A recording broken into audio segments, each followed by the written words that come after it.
buenos dias and welcome back to my YouTube channel here at Benidorm and beyond. I produce positive, fun and informative vlogs about the fantastic resort of Benidorm where I've lived for well over 25 years now, so please come along and join me on my regular Spanglish adventures. And don't forget to leave me a comment, like or emoji, or just simply share this vlog or subscribe to the channel to help spread the word about Benidorm and beyond and get more upbeat videos about this beautiful tourist city out there in the world. Today's vlog takes you on a different walk to usual, i.e. not along a street or even the beach front, and includes news and info on Benidorm's first youth hostel, camping and multi-adventure area, which will soon be opening in a largely unknown park called Sequia Mare, which we've all passed on our way into Benidorm but may not have realised was there until now. If you're entering Benidorm from the Levante or New Town side, then this park lies to the left of the large roundabout that you come to as you enter. So, for example, if you're on a coach transfer from the airport, after you pass the Justice Courts and bus station on your right at the big roundabout that has the large Benidorm sign on it, you then carry on straight down to the large busy roundabout at the bottom, and this is where you can find the entrance to this tree-filled parkland area. If you want to find out about some of Benidorm's most popular hotels, then why not check out my great series of vlogs giving you an unbiased look inside and out. Just search YouTube, Fly on the Wall, followed by the name of the hotel you're looking for, and all the info will be at your fingertips. It's that simple. Officially opened in May 2019, it covers more than 62,000 square metres in total and backs onto an area which houses sports facilities and school complexes known as Sol del Agua. When designing the park, the council tried to respect the natural configuration of the land as much as possible and preserve the 15,000 square metre pine forest along with other specimens of environmental value. In addition, 50 jacaranda trees and 150 tipuanas, a Bolivian rosewood tree, were also planted. The project cost about €1 million, of which 70% was financed by the Alicante Provincial Council. Benidorm's mayor, Tony Pérez, declared it to be the third great park in Benidorm, bringing a great space for leisure in the middle of nature to the town, including provisions for the practice of sports.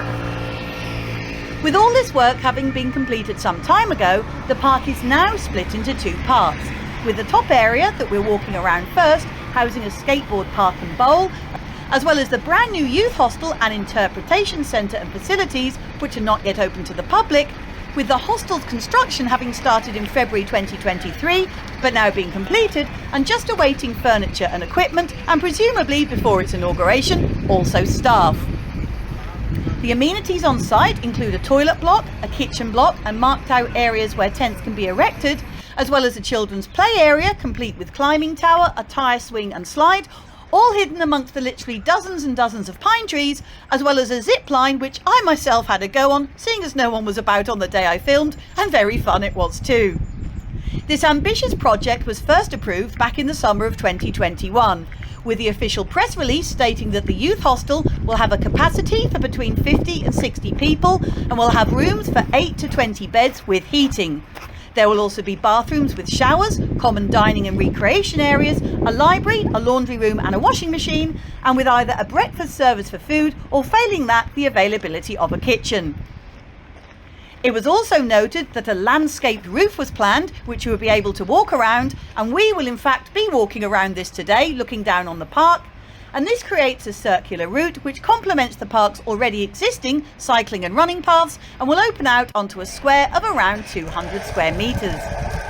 The hostel project was designed by architect José Manuel Escobedo of Jazz Arquitectura, with the aim of the avant-garde design for this building being to open it up to the outdoors, blending nature and urbanism, and taking advantage of Benidorm's characteristically good weather.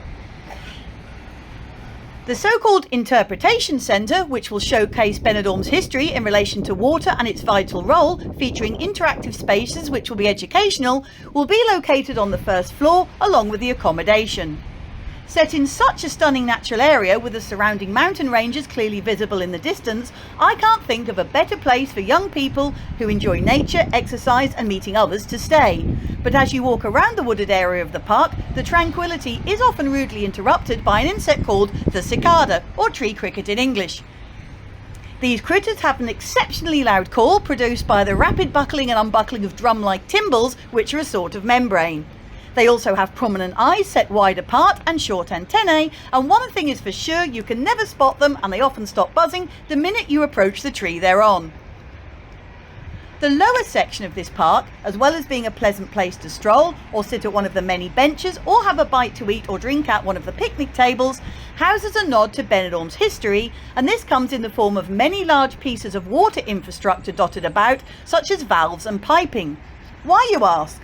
Well, this park is actually a tribute to the Sequia Mare irrigation pipeline that was ordered to be built back in 1668 by the Lady of Benidorm, Beatriz Fajardo de Mendoza, which finally brought a much-needed regular water supply to Benidorm after years of dry lands and constant Berber pirate attacks, meaning that it was then not a very desirable place to live at all.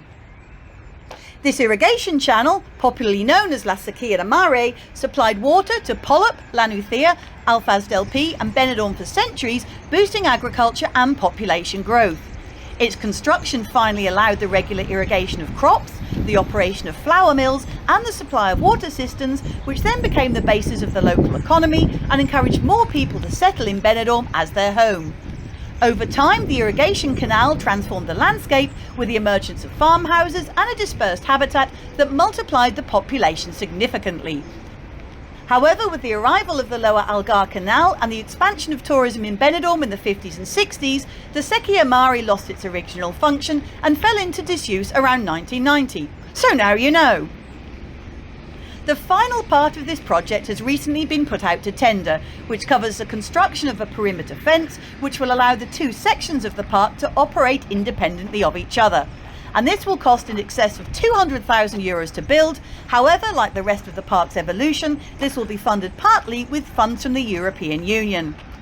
A solid fence that blends into the surroundings has been chosen, which will provide more privacy for users of the hostel and the campsite, and new paths will also be created at the same time to improve connectivity between these areas and the rest of the park. Benidorm's mayor says of the park when complete, "This is the first major infrastructure specifically dedicated to young people, a social project that we have been planning for years. A hostel and a camping area adjacent to the urban fabric of Benidorm, connected to numerous public educational and sports resources in the city." If you'd like to support my channel and future vlogs by making a small donation, you can now buy me a coffee, or even 2 or 3. Just click on the down arrow next to the vlog title, which brings you to the description of this video. Then follow the link provided at the bottom. It's really that simple. Thank you so much. The budget for this innovative space has amounted to €2.1 million in total, and I think that once finished and open, which is rumoured to be around July, will be a real boon to Benidorm and the whole area in general. I'll now let you sit back, take the stroll around the whole park with me and soak up the atmosphere, and I hope that you will enjoy this little something different today. If you do, then please feel free to check out some of my many other videos which cover a huge variety of different subjects, including info-packed street and beachfront walks, reviews on hotels, cafes, bars and new businesses, updates on building work, as well as lots of news on things that are happening around the resort right here, right now. Thanks so much for watching as always, and I'll see you out and about next time. Bye for now, adios, and catch you again soon. Cheers!